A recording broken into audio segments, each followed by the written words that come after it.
霊界通信小桜姫物語浅野朝風呂著58可憐な少女。母に会ってからの私はしばらくの間気分がなんとなく落ち着かず、統一の修行をやってみてもついふらふらと鎌倉で過ごした娘時代のありさまを目の中に浮かべてみるようなことが多いのでした。こんなことでは本当の修行にも何にもなりはしない。気晴らしに少し表へ出てみましょう。とうとう私は一人で滝の修行場を出かけ、足のまにまに谷川を伝って下へ下へと降りて行きました。表はやはり表らしく、私はじきに何とも言えぬ朗らかな気持ちになりました。それに一歩一歩と川の両岸がのんびりと開けて行き、そこら中にはきれいな野生の花が所関まで咲き匂っているのです。まあ見事な百合の花。私は覚えずそう叫んで、岩間から首を差し出していた半壊の姫百合を倒り、小娘のように髪に刺したりしました。私がそうした無邪気な乙女心に戻っている最中でした。ふと辺りに人の気配がするのに気がついて、驚いて振り返ってみますと、一本の満開の山椿の木陰に、年の頃はやっと10ばかりの美しい少女が70歳くらいと見うる白髪の老人に伴われて立っていました。あれは山椿のせいではないかしら。一旦はそう思いましたが、目を定めてよくよく見ると、それは妖精でも何でもなく、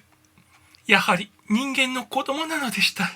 その子はよほど良い家柄の生まれらしく、丸っぽちゃの愛くるしい顔にはどことなく気品が備わっており、白練りの下着に薄い薄い肉色の上着を重ね、白のへこ帯を前で結んでだらりと垂れた様子といったら、飛びつきたいほど優美でした。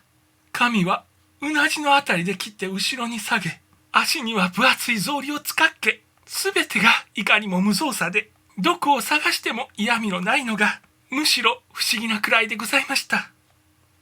とにかく日頃、ただ一人山の中に閉じこもり、めったに外界と接する折のない私にとりて、こうした少女との不意の開口は、世にも物珍しい限りでございました。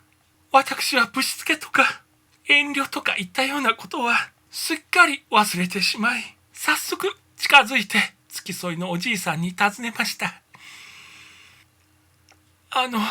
このお子様はどこのお方でございますか？これは元京の生まれじゃが、と老人は一行済ました面持ちで、ごく幼い時分に父母に別れ、そしてこちらの世界に来てからかくまで成長したものじゃ。まあこちらの世界で大きくなられたお方、私まだ一度もそういったお方にお目にかかったことがございません。もしお差し支えがなければ、これから私の滝の修行場までお出かけくださいませぬか。ここからそう遠くもございませぬ。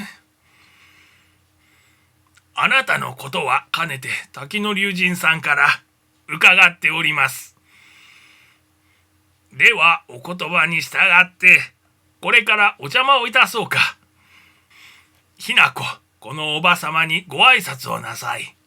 そう言われると少女はにっこりして丁寧に頭を下げました。私はいそいそとこの二人の珍客を伴って滝の修行場へと向かったのでした。